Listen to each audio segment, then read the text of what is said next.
Hi, and welcome back to Conversations with Chrissy. Today we've left our studio in Glen Burnie and we're here on the Eastern Shore to talk about an important highway safety conversation related to slow moving vehicles. We have with us our guest, Danielle Farace, who is from the Soybean board and going to talk about how we interact safely with our farm vehicles and other slow moving vehicles. Thanks for joining us today. Sure. Thanks for having me. I'm really interested just to hear a little bit about your background, how you became involved in the soybean board, and if farming is in your family as well. Right. So my family actually has a farm in Howard County, Maryland. I grew up there on the farm, very involved in agriculture in my whole life. But we realized from an early age that Howard County does not have a lot of farmland left, and it really made more sense for one sibling to remain on the farm to be the next generation. So I was very fortunate to find a career where I'm able to support the farmers and help them through my role as the executive director of the Maryland Soybean Board. Well, that's wonderful. I think that, farms are so important here in Maryland. It's such a part of our history and future, hopefully. We're so dependent upon our family farms, and great to hear that your family, even though smaller, is still involved in farming, and really appreciate that.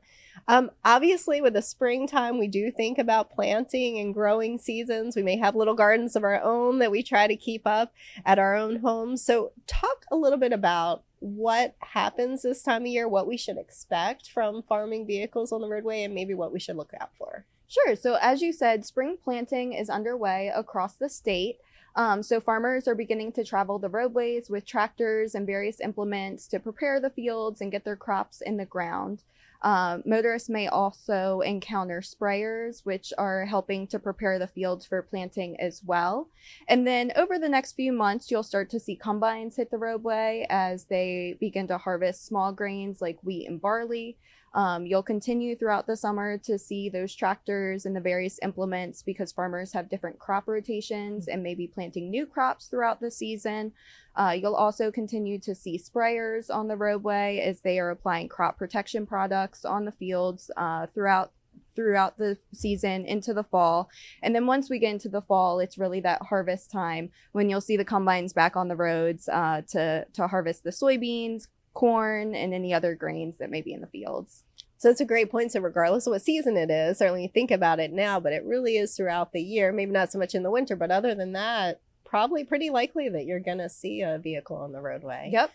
We are on the shore, and certainly plenty of farms that we see out here. We love the farmland, but you mentioned Howard County, your own family has a farm there. And so talk about where folks should think that they might run into these kind of vehicles on the roadway.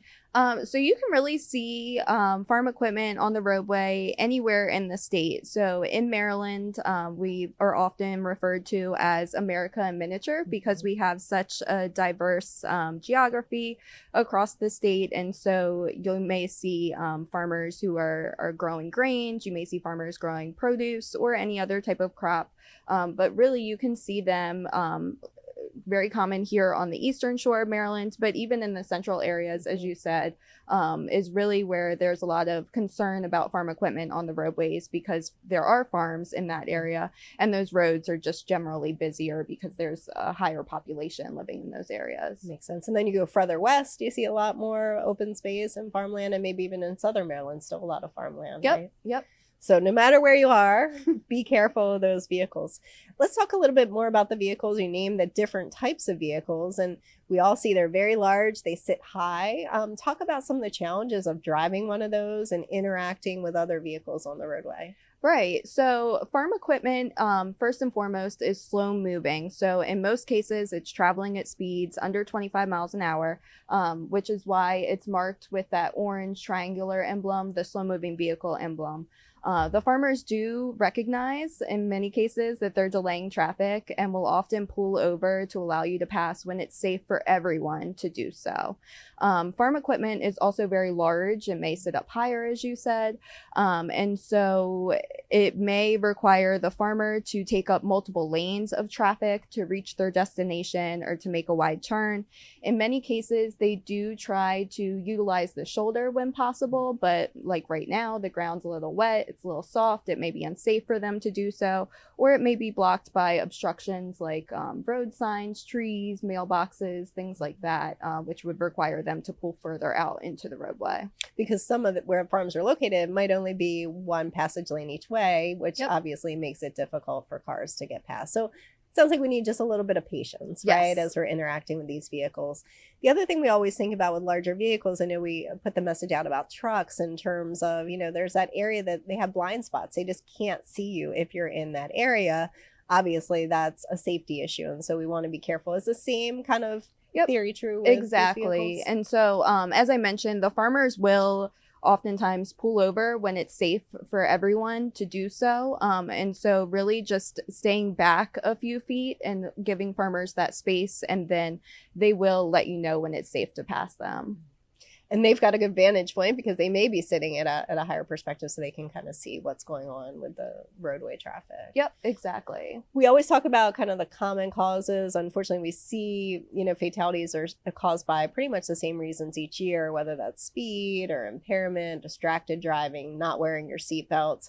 And I imagine that's the same thing that happens with our farm vehicles, especially as you think of speed and these are going slow, and people might get a little frustrated, or they may think, oh, the vehicle's going slowly, so I can pull out my cell phone and do a quick text. I wonder if any stories or anecdotally you've heard from farmers in terms of those challenges that they have. Yeah, so I actually hear those stories from farmers all the time. And so the farmer leaders of the Maryland Soybean Board actually recognized this as an issue. They were seeing a rise in farm vehicle related crashes. And so they completed an analysis of farm vehicle related crashes in the state of Maryland in 2019. And findings from this study found that the majority of crashes involving slow-moving vehicles and farm equipment were actually happening in the central area of the state, like we talked about earlier. So Baltimore, Carroll, Howard, Harford, and Rundle counties are all where we're seeing a lot of accidents, and they're actually happening during the midday hours. Mm-hmm. So in clear conditions, when you should be able to see these slow-moving vehicles.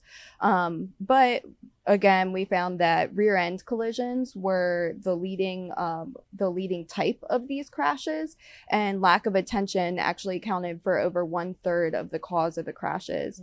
And so just visibility around the farm equipment and knowing that they're going to be on the roads, we found is very important. A driver who's traveling 55 miles per hour that comes up on a piece of farm equipment, it may only take 4 seconds for them to collide with that piece of farm equipment that's over a football field away. So just recognizing the high speed that a motorist is traveling at when they're encountering that piece of farm equipment is very important. That's a great point. We often talk about speed differential, meaning, you're going really fast as a passenger car and the farm equipment's moving slowly. And so that speed, you might not be able to judge the distance in between the two vehicles very well. I really want to thank the Soybean Board for bringing these safety issues to everyone's attention. And we've been able to add this as part of our strategic highway safety plan. So it's great that we've acknowledged the fact that it's an important part of our community. We need to make sure we show the same respect to those vehicles on the road. These crashes are just as significant. Large equipment obviously can do a lot of damage and cause injury and unfortunately fatalities. So it's really appreciated that you as an organization have put a focus on that. We have a friend with us here today on our podcast, so maybe you could talk a little bit about SAM and what your campaign is. Sure. So in response to the study that I mentioned, the Maryland Soybean Board launched the Find Me Driving campaign, which takes a Where's Waldo approach to let motorists know where they may encounter farm vehicles on the roadway, as well as what types of different slow-moving vehicles. So not only do you have farm vehicles, but you also have horse and buggies, construction equipment. So just raising awareness that they are all slower moving. And so Sam is our campaign mascot. He is an animated version of that slow-moving vehicle emblem that I touched on earlier, and his name is actually a great reminder for what to do when you see him. So you want to slow down, assess your surroundings, and move with caution when you see him. It's a good way to remember it, a cute little icon that we can all, kind of have in our minds as we encounter these vehicles. I'm glad you made that point. It's not just the farm vehicles. There are other vehicles out there that are slow moving, especially our construction workers, certainly with that horrible crash we had recently in the Baltimore area, we're all really sensitive to the fact that we need to use caution when we're around them, and use caution when we're around any kind of slow moving vehicle, certainly horse and buggy and other things where folks are not protected to the same degree as we might be in a vehicle. Can you talk about maybe newer drivers? They might not be used to seeing these slow moving vehicles. It might not be something that was the first thing that they thought about as a new driver. And so is that another concern as these slower moving vehicles are on the road? And maybe a great way that Sam can, have a message that speaks to them. So driver education begins at an early age. And so we've actually been working with the Maryland Highway Safety Office to develop a lesson that can go into driver's ed curriculum so that young drivers are aware of slow moving vehicles on the roadway. We've also been putting Sam out to the public so that he can be seen by those young drivers, and a good reminder for more experienced drivers as well. Most recently, he was at Maryland Day at University of Maryland, where he was sharing driving tips with a lot of those young drivers there at College Park. He's also going to be on billboards as drivers travel Maryland roadways this summer. And then he's also on a lot of digital platforms. So you may see him as you're scrolling through Google or YouTube or even your favorite social media site. That's great. Well, we'll certainly be on the lookout for Sam and the important message that he carries in terms of the caution we should show. Can you talk a little bit about the general public? Certainly an important area where we have to get the message out, but I'm sure from a farming community as well, you want to make sure farmers are aware of ways to safely navigate, especially in these kind of vehicles. What kind of messaging do you do for them, and how do you make sure they're educated? Yeah, so through the Maryland Soybean Board, we're able to have direct connection with the farmers in Maryland, soybean farmers as well as others. And so we've really been working with them to see what their needs are, and then to put out resources to make sure that they are doing everything they can be doing to be visible when they hit the roadways. So we have created checklists that can go in the tractor. So right before they pull out onto the road, they can do that quick little check to make sure, are my lights working? Is my emblem clean? Are my brake pedals all intact? So all of those important things before they hit the roadway, we're definitely making sure that they're reminded of. It's easy to overlook some of those things sometimes when you get really busy.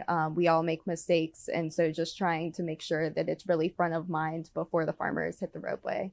Yeah, that constant reminder is a great idea. So I think it's wonderful that you're doing that. And, it's consistent with the message we share, which is that each one of us has a responsibility, right? We have a different role to play, but each one of us has a responsibility. And I even think about the young child in the car, right? As parents or guardians, family members, we have a responsibility to show them the safe way to do it. And sometimes they're the ones that are telling us the safety messages. So Sam might help with that as well. Right. So each of us has a role to make sure we have zero fatalities on our roadways. And so it's good that you are encouraging that message. We talked a little bit about planting season, and folks may be thinking about their own gardens, even if they're not farmers, but they're probably also thinking about vacation this time of year. And, as you think about it, even though it's somewhat of a myth that we don't have farm vehicles in the more suburban or urban areas, you might encounter them more in the areas where you would vacation in Maryland.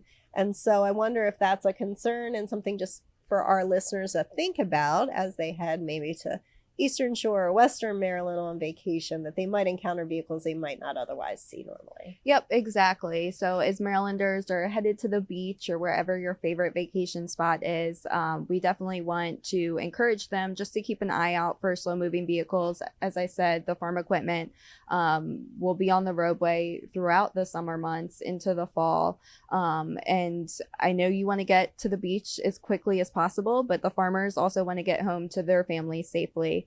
So just having patience and using that caution, like we've talked about, is very important. No, that's a great reminder, because they're out there doing their job and we want to make sure they get home safely.